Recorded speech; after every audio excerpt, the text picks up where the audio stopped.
আজকের ভিডিওর মাধ্যমে আমি তোমাদের সঙ্গে অ্যাডভার্বিয়াল ক্লজ নিয়ে আলোচনা করব। এর আগে আমরা নাউন ক্লজের একটা ভিডিও আমার চ্যানেলে তোমরা নিশ্চয়ই দেখে থাকবে।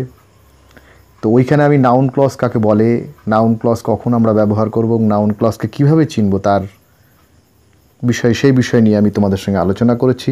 আশা রাখছি ভিডিওটি তোমাদের উপকারে এসেছে।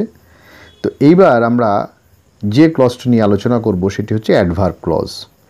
অ্যাডভার্ব ক্লজ এর 9টি ভাগ কিন্তু আমরা দেখতে পাই। অ্যাডভার্বিয়াল ক্লজ সাধারণত 9 প্রকারের হয়ে থাকে। অনেক সময় দেখা যায় যে নাউন ক্লজের সঙ্গে আমরা অ্যাডভার্বিয়াল ক্লজটাকে একটু কনফিউজড হয়ে যাই, এটা কোনটা হবে, কি নাউন ক্লজ হবে না এটা অ্যাডভার্বিয়াল ক্লজ হবে। তো নাউন ক্লজের ক্লাসটা খুব ভালো করে যদি তুমি বুঝে থাকো এবং আজকের এই ক্লাসটা যদি খুব মন দিয়ে দেখো এবং বুঝতে চেষ্টা করো, তাহলে এই কনফিউশনটা কিন্তু আর থাকবে না। অর্থাৎ নাউন ক্লজের সঙ্গে অ্যাডভার্বিয়াল ক্লজের যে একটু কনফিউজিং একটা ব্যাপার থাকে, সেটা কিন্তু আশা রাখছি এই ভিডিওটি ভালো করে দেখলে তোমার এই কনফিউশনটা দূর হবে। তো আর কথা না বলে আমরা ভিডিওটা শুরু করি। অ্যাডভার্ব ক্লজ জানতে গেলে তোমাকে প্রথম অ্যাডভার্বিয়াল ক্লজ কাকে বলে সেটা জানতে হবে। যে সাবঅর্ডিনেট ক্লজ কোনো কমপ্লেক্স সেন্টেন্সে অ্যাডভার্বের মতন কাজ সম্পাদন করে তাকেই অ্যাডভার্বিয়াল ক্লজ বলে। মনে রাখতে হবে সেন্টেন্সটা হতে হবে একটা কমপ্লেক্স সেন্টেন্স এবং একটা সাবঅর্ডিনেট ক্লজ যেটা অ্যাডভার্বের মতন কাজ করবে, সেটাকেই আমরা অ্যাডভার্বিয়াল ক্লজ বলবো। এই অ্যাডভার্বিয়াল ক্লজের আমি আগেই উল্লেখ করেছি এটি 9 প্রকার। এবার এই 9 প্রকার কি কি সেগুলো আগে আমরা একটু জেনে নিই। Adverb clause of time, adverb clause of place, adverb clause of manner, adverb clause of condition, adverb clause of cause বা reason, adverb clause of concession অথবা contrast, adverbial clause of degree or comparison, adverbial clause of purpose এবং adverbial clause of result or effect or consequence. এই 9টি adverbial clause কিন্তু আমরা ব্যবহার হতে দেখি। কিন্তু এই 9টি ব্যবহার যদিও দেখি, কিন্তু এখানে খুব সুন্দর একটা ট্রিক তোমাদের মনে রাখতে হবে যে কিছু নির্দিষ্ট ওয়ার্ডের মাধ্যমেই কিন্তু এগুলোকে আমরা চিনতে পারবো এবং এই ওয়ার্ডগুলো যদি আমরা খুব মাইনিউটলি মনে রাখি, তাহলেই কিন্তু অ্যাডভার্বিয়াল ক্লজকে সহজে চিহ্নিত করে সেটাকে আমরা আইডেন্টিফাই করতে পারবো। তো দেখো, অ্যাডভার্বিয়াল ক্লজ অফ টাইম এর মাধ্যমে যে মেন ক্লজে উল্লেখিত কাজটি কখন ঘটে সেটাকে আমরা জানতে পারবো, সেটাকে আমরা কিন্তু অ্যাডভার্বিয়াল ক্লজ অফ টাইম বলবো। তাহলে মেন ক্লজের যে কাজ সেটা কখন ঘটছে সেটা আমরা জানতে পারবো। যেমন দেখো, এই ক্লজ কিন্তু আমাদের মেন ক্লজের কখন ঘটেছে তার উত্তর দেবে এবং সাধারণত কোনো সাবঅর্ডিনেটিং কনজাংশন দ্বারা কিন্তু এই ক্লজ আরম্ভ হয়।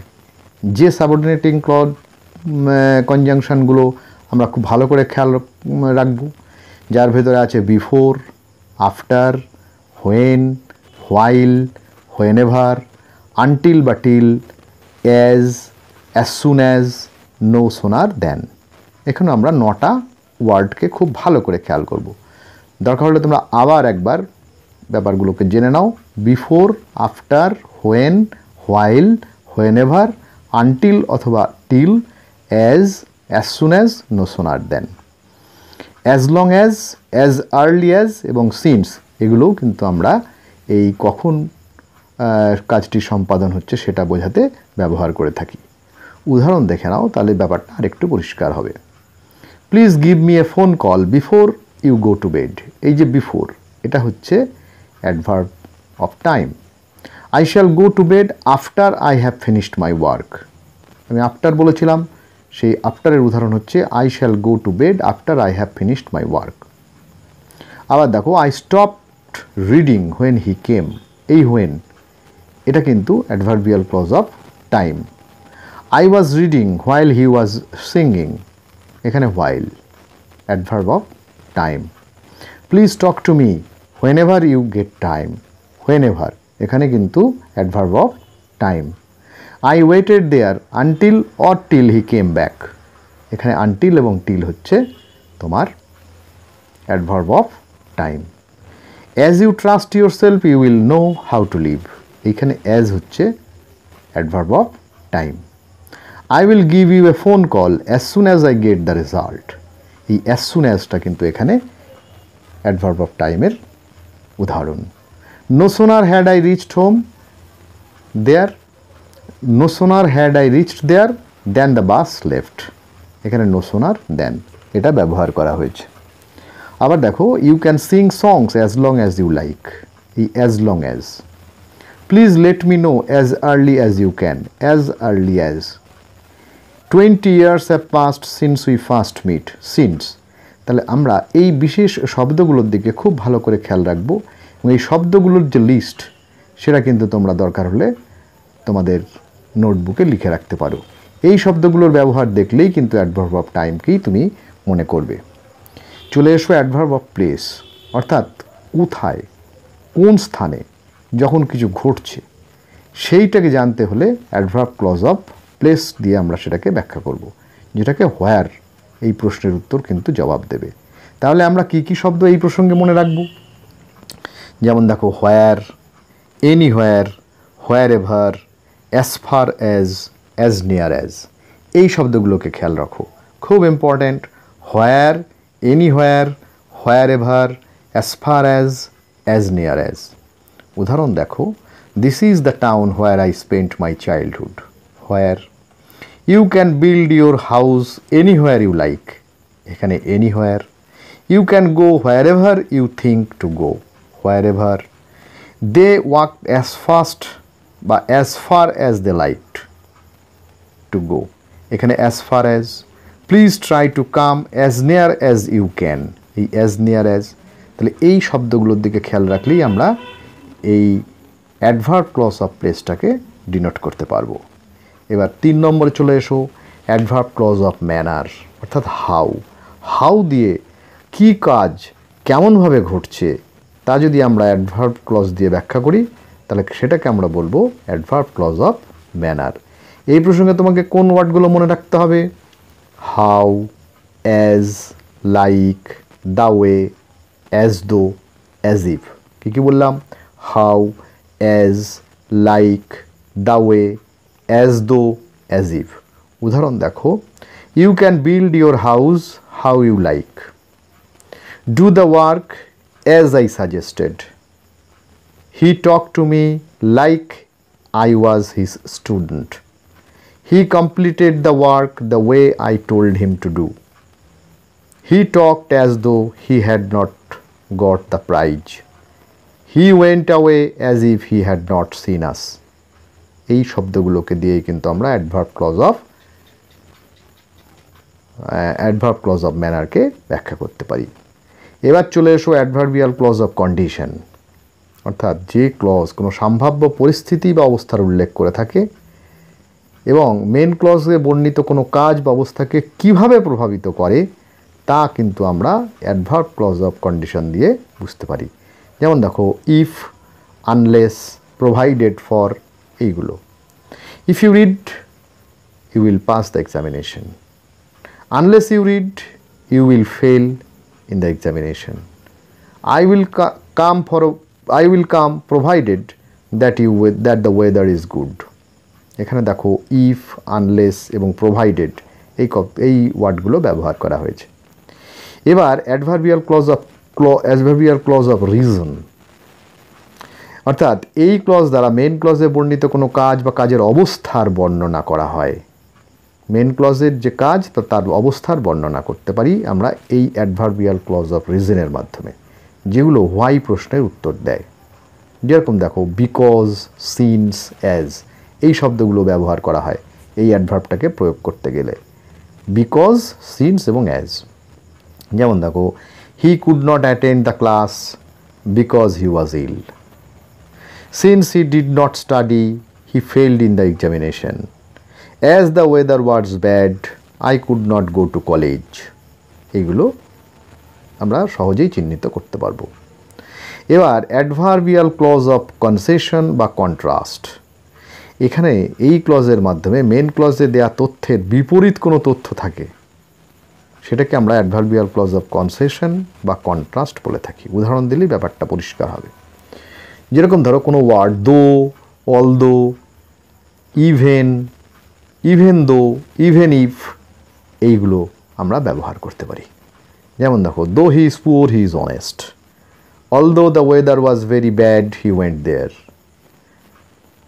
Amit will be admitted to the university even though he has bad grades in the HS, I will go to college even if it rains tomorrow, এগুলো আমরা ব্যবহার করতে পারি। আর এরপরে যেটা আসছে সেটা হচ্ছে অ্যাডভার্বিয়াল ক্লজ অফ ডিগ্রি বা কম্প্যারিজন।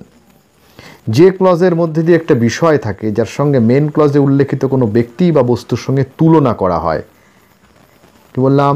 যে ক্লজের মধ্যে দিয়ে এমন একটা বিষয় উল্লেখ করা হবে যেখানে মেন ক্লজে উল্লেখিত কোনো ব্যক্তি বা বস্তুর সঙ্গে তুলনা বোঝাবে, এরকম ক্লজকে আমরা বলবো ডিগ্রি অফ কম্প্যারিজন, যার ভেতরে থাকবে অ্যাজ বা অ্যাজ, অ্যাজ, সো অ্যাজ, দেন, এইগুলো। যেমন দেখো, he is as intelligent as his father, he is as intelligent as his father, he is not so tall as his father, Amit is much more intelligent than he was before, এগুলো আমরা ব্যবহার করতে পারি। এইবার চলে আসো অ্যাডভার্বিয়াল ক্লজ অফ, এবারে চলে আসবো adverbial clause of purpose.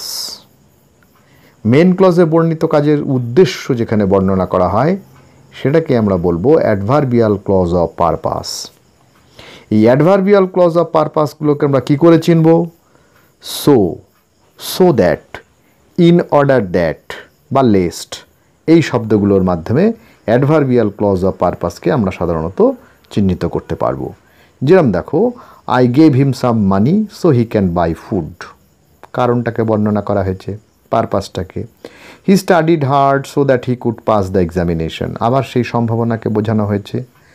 He left early in order he could catch the bus, I hurried the station lest I should be later for the train, I should be late for the train. এইগুলো দিয়ে আমরা এই জিনিসটাকে ব্যাখ্যা করতে পারি। এটাকে আমরা বলবো অ্যাডভার্বিয়াল ক্লজ অফ পারপাস।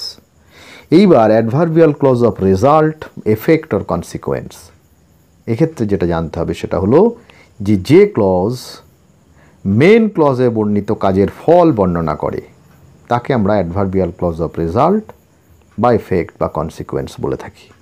এই ক্লজ সাধারণত দ্যাট দিয়ে আরম্ভ হয় এবং দ্যাটের আগে মেন ক্লজে সো বা সাচ থাকে। কেমন? উদাহরণ হিসেবে দেখো, the tea is so hot that I cannot drink, Amit worked so hard that he fell ill, Rahim spoke in such a way low voice that we could not hear him. তাহলে আমরা 9টা adverb ব্যাখ্যা করলাম। কোনো অ্যাডভার্বের মাধ্যমে আমরা কোনো ঘটনার বা কোনো কাজের পটভূমি বা প্রেক্ষাপট বুঝতে পারি, যে বাক্যের অর্থকে আরও পরিষ্কার এবং অর্থপূর্ণ করে তোলে। এটি আমাদের কথায় বা লেখার সময় কারণ, শর্ত, উদ্দেশ্য বা ফলাফল ইত্যাদি বিষয় নিয়ে বিস্তারিত তথ্য প্রদান করতে সক্ষম হয়। সেটাকে আমরা অ্যাডভার্বিয়াল ক্লজ বলতে পারি। আমরা যে কোনো লেখার ক্ষেত্রে, যে কোনো কমপ্লেক্স সেন্টেন্স লেখার ক্ষেত্রে এই অ্যাডভার্বিয়াল ক্লজটাকে কিন্তু খুব যত্ন করে ব্যবহার করতে হয়, তবেই কিন্তু আমাদের লেখাটা গুণগতভাবে অনেক বেশি ভালো হয় এবং আমাদের লেখার মান অনেক বেড়ে যায়। সুতরাং অ্যাডভার্বিয়াল ক্লজ যদি আমরা ভালোভাবে না জানতে পারি বা ভালোভাবে বুঝতে না পারি বা এর অ্যাপ্লিকেশনটা ঠিকমতো না করতে পারি, তাহলে আমাদের সেন্টেন্স কিন্তু তেমনভাবে আমরা গঠন করতে পারবো না। তো এর নেক্সট ক্লাসে আমি তোমাদের সঙ্গে অ্যাডজেক্টিভ ক্লজ আলোচনা করব। আজকে এই অ্যাডভার্বিয়াল ক্লজের ক্লাসটা খুব ভালো করে মন দিয়ে বারবার করে রিওয়াইন্ড করে দেখো। যদি কোনো জায়গায় বুঝতে অসুবিধা হয় তাহলে আমাকে পরবর্তীকালে আমাকে কমেন্ট বক্সে কমেন্ট করলে আমি আরও উদাহরণের মাধ্যমে তোমাদের ব্যাপারটিকে পরিষ্কার করব। তো আজকের ভিডিও এই পর্যন্তই।